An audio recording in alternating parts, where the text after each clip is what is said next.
So today we are going to solve a question of the Indian National Physics Olympiad 2025. This is the second stage of International Physics Olympiad and the questions are pretty difficult as you can already see soon. It's almost on the level of the International Physics Olympiad. It's a bit harder than JEE Advanced also. But एक student जो class 11th का है और smart है वो ये question कर सकता है. ठीक है, तो समझते हैं. सो ऑफिशियल इसका क्या टेक्स्ट था वो मैं स्क्रीन पर डाल दूंगा, आप ऑफिशियल पढ़ के भी अटेम्प्ट कर सकते हो, but I will explain the question. So हमारे पास एक असेंबली है ऑफ अ फ्लाई व्हील. ठीक है, तो ये एक फ्लाई व्हील बेसिकली क्या है कि दो दीवारें लिए, ठीक है, जो रिजिड वॉल्स हैं और इनके बीच में कैसे डंडा डाल दिया. ठीक है, और यहाँ बीच में पहिया घुसा दिया है और वो पहिया रोटेट होता है, उसको फ्लाई व्हील बोलते हैं. ठीक है, तो कुछ डायमेंशन हमें यहाँ दिए हुए हैं. बी इसका डायमीटर है एक्सल का. ठीक है, साथ ही में यहाँ पे एक मास एम अटेंट है जो एक मासलेस स्ट्रिंग के थ्रू ऐसे लिपटा हुआ है. ठीक है, मतलब एक स्ट्रिंग है, उसने ऐसे ऐसे लपेट लपेट लपेट करके यहाँ लटका रखा है. ठीक है, समझ गए. एन नंबर ऑफ लूप्स हैं, मास एम है और स्लिपिंग विपिंग कहीं पे भी नहीं हो रही है. और हमें एक और चीज़ दी गई है कि जब जब ये फ्लाई व्हील एक रोटेशन कंप्लीट करता है तो इसमें डब्ल्यू वर्क फ्रिक्शन ये जो दीवार है ना वो यहाँ पे कर देता है. जैसे कि अगर ये ऐसे घूम रहा है तो यहाँ पे कुछ ऐसे गर्मी कुछ घर्षण हो रहा है ना, यहाँ पे फ्रिक्शन हो रहा है, तो वो पर रोटेशन डब्ल्यू वर्क कर रहा है इस एक्सल पे. ठीक है, फ्रिक्शन. ये एच हाइट पर पड़ा हुआ है मास जमीन से, हमने इस पूरी असेंबली को छोड़ दिया.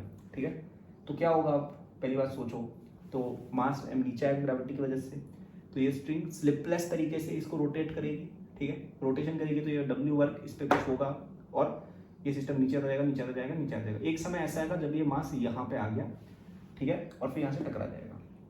लेकिन यहाँ पे ये स्ट्रिंग इस तरह से बनाई गई है कि जैसे ही ये मास नीचे पहुँचने से जस्ट 1 mm ऊपर है, like just before the collision, ये स्ट्रिंग उतनी ही लंबी है कि डिटैच हो जाए. ठीक है, समझे. ये जो स्ट्रिंग है ये एंड लूप्स खत्म करते ही डिटैच हो जाएगी और तब ही उसी मोमेंट पर ये मास भी नीचे हिट हो जाएगा. ठीक है, उसके बाद क्या होगा कि मास तो डिटैच हो गया, स्ट्रिंग भी खत्म हो गई, तो इसके पास एक एंगुलर वेलोसिटी कुछ होगी सिस्टम की, तो उस एंगुलर वेलोसिटी से रोटेट होते होते होते होते होते कैपिटल एन टर्न्स करके रुक गया. ठीक है, अब रुकेगा क्योंकि फ्रिक्शन काम कर रहा है तो रुक जाएगा कैपिटल एन टर्न्स करके. तो हमें बोला गया कि जितनी भी नॉन क्वांटिटीज है यहाँ पे उनके टर्म्स में हमें मोमेंट ऑफ इनर्शिया निकालना है. ठीक है, तो करते हैं सॉल्व. ठीक है, तो सबसे पहले ये समझो कि जब ये मास यहाँ पे होगा, अगर इसकी स्पीड लेट से अपन v मान लेते हैं, नीचे वेलोसिटी थी. ठीक है, तो उस समय अगर अपन साइड से देखें इस एक्सल को तो तब स्ट्रिंग इस पे लेट से एंगुलर वेलोसिटी ओमेगा से रोटेट कर रहा है at the moment just before the mass detaches या जस्ट बिफोर द कोलिजन. तो यहाँ पे हम लिख सकते हैं omega equal to v by r. ठीक है, स्लिपिंग नहीं हो रही है, सिंपल सी बात है, रोटेशन में आपने पढ़ा होगा, राइट. और आर कितना है, डी बाय 2. तो हमारे पास एक आ जाती है आंसर कि इस समय वी की जो वैल्यू है वो है ओमेगा डी बाय 2. ठीक है, ये अपने पास एक इक्वेशन आ गई. ठीक है, कोई खतरनाक बात नहीं बोली मैंने कि जब ये मास डिटैच होगा तब ये पूरा सिस्टम जो है ये omega D bye 2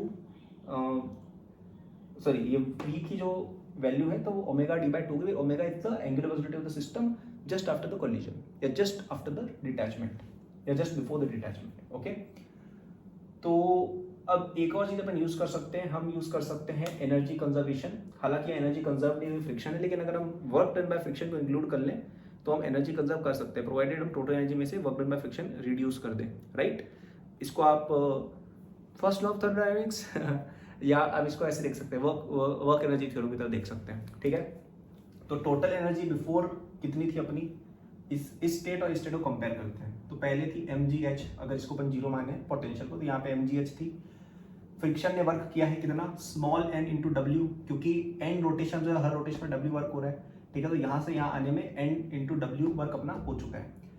equal to यहाँ पे पोटेंशियल एनर्जी 0 है, काइनेटिक एनर्जी है भरपूर, कितनी है, हाफ mv स्क्वायर है एक plus half I omega square है दूसरी.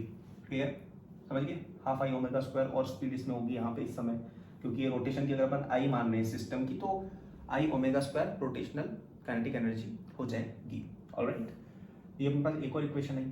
दूसरी इक्वेशन की जस्ट आफ्टर कोलिजन इस सिस्टम की एनर्जी कितनी है, हाफ आई ओमेगा स्क्वायर. ठीक है, पोटेंशियल एनर्जी कुछ है नहीं इस समय अपनी, पोटेंशियल की बात करने की जरूरत नहीं क्योंकि यहाँ पे कोई हाइट चेंजेस थोड़ी हो रहा है. राइट, तो ये व्हील बेसिकली रोटेट होता जाएगा और रुक जाएगा. क्यों, because of the work done by friction. तो work done by friction will compensate for the rotational kinetic energy, तो कैपिटल N इंटू डब्ल्यू, ठीक है। तो अब इन इक्वेशन को सॉल्व करना है अपन को, तो W अपने पास यहाँ से आएगा, इसको यहाँ पुट इन कर देते हैं, ठीक है। अब W नॉन क्वांटिटी नहीं है पेपर में, अब ये पेपर में जब आया था तब क्या है कि उसमें और डिटेल्स दी हुई थी, उसमें सेकंड पार्ट में एक्सपेरिमेंटल टाइप क्वेश्चन था कि कैलकुलेशन करनी है, तो वहाँ पे W work done by friction तुम कैसे कैलकुलेट करो, तुम नहीं कर सकते, राइट। तो वो यहाँ पे नॉन क्वांटिटी नहीं है। अच्छा, एक और चीज़ इसमें ये बताई गई थी कि ये जो मोशन है ना, कि ये व्हील घूम रहा है आफ्टर द कोलिजन, की डिटैच हो गया उसके बाद ये व्हील घूम रहा है, तो ये कैपिटल T टाइम में रुक जाता है, ठीक है, कैपिटल ने रोटेशन करके, तो इसको बाद में यूज करेंगे।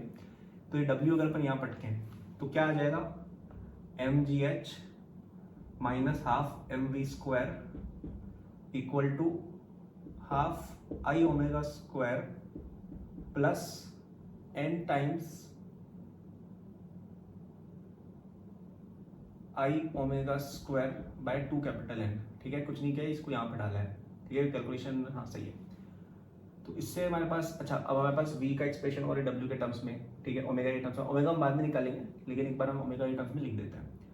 तो I अपने पास कितना आ गया, I equal to mgh minus half m omega square, m omega square d square, sorry half mv square, तो मैं ओमेगा यहाँ से डाल रहा हूँ, डिवाइड बाय 8, ठीक है, divided by half omega square plus n omega square bye 2n, ठीक है।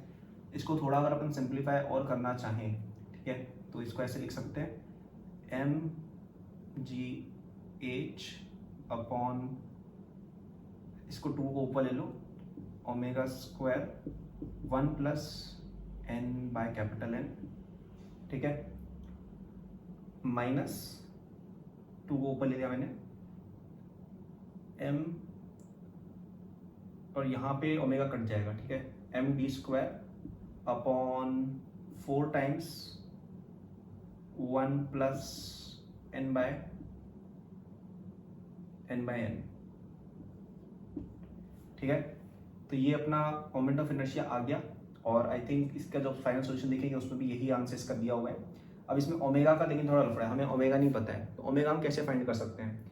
तो आप यहाँ पे एक चीज़ नोटिस करो कि पर रोटेशन फ्रिक्शन एक कांस्टेंट वर्क कर रहा है, ठीक है, और वर्क डन बाय अ टॉर्क कितना होता है, टॉ इंटू थीटा, ठीक है, टॉ इंटू डी थीटा, जो हर रोटेशन पे सेम है। तो यानी कि हर रोटेशन पे टॉर्क भी सेम लग रहा है, यानी कि कांस्टेंट फोर्स एक्ट कर रहा है, यानी कांस्टेंट एक्सेलरेशन है, यानी कि हम यहाँ पे काइनेमेटिक्स की इक्वेशंस लगा सकते हैं रोटेशनल मोशन के लिए। तो लेट्स से कि जो एंगुलर एक्सेलरेशन है वो अल्फा है, तो हम यहाँ पे काइनेमेटिक्स की इक्वेशंस नॉर्मली यूज करेंगे। तो omega square equal to 2 alpha theta, theta कितना है 2 पाई इंटू कैपिटल N, क्योंकि n रोटेशंस की है और अल्फा एंगुलर मोशन के throughout constant angular acceleration है। ओमेगा स्क्वायर जब रोटेशन जस्ट शुरू हुआ फ्लाईव्हील का तब की बात है, और बाद में 0 हो जाएगा, स्टॉप हो जाता है, राइट। तो we can write equal to 4 pi n into alpha, ठीक है। इसके अलावा एक और मेरे को पता है कि alpha equal to omega by t भी अपन लिख सकते हैं, क्योंकि हमको पता है कि टी टाइम में रुकता है और कांस्टेंट एक्सेलरेशन है, राइट। तो average acceleration will be same as normal acceleration, so we can write that omega square equal to 4 pi n omega by t, क्या बोलते हैं, हाँ ओमेगा बाय टी। तो omega equal to 4 pi n capital N by t, तो ये आप इसमें plug in करेंगे तो आंसर आपका आ जाएगा, और फाइनल आंसर में भी इस तरह से ओमेगा को लिखा हुआ था, ठीक है।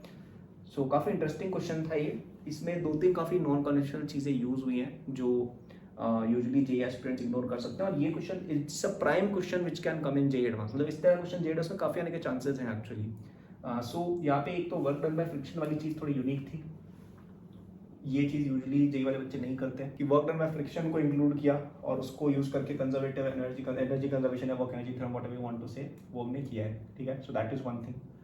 फिर 2 बार इक्वेशन ऑफ मोशन लिखी गई है, फिर इसमें यहाँ पे क्या है, रोटेशन पहले आपका मोशन का एक सेपरेट इक्वेशन है एनर्जी का, और बाद में एक सेपरेट एनर्जी का नोशन है, लाइक सॉरी बाद में एक सेपरेट एनर्जी इक्वेशन और अपन ने लिखी कि after the collision has happened, उसके बाद उसको सेपरेटली लिखना और सोचना, ये थोड़ा डिफिकल्ट पार्ट था, मतलब ये इक्वेशन और ये इक्वेशन सेपरेट रहेगी इनके बारे में सोचना, बाकी तो नॉर्मल सॉल्विंग है।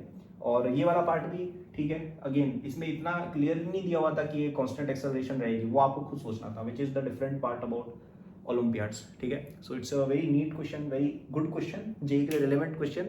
ओलंपियाड में रियली जेई रिलेवेंट क्वेश्चन इतने ज़्यादा नहीं रहते, 80% ही मैच हो पाता है, बट ये 100% मैचिंग क्वेश्चन है. So I hope you enjoyed this video. Like subscribe for more, और डिस्क्रिप्शन चेक कर लेना for my olympiad JEE courses, notes and everything else. ठीक है, गुड लक.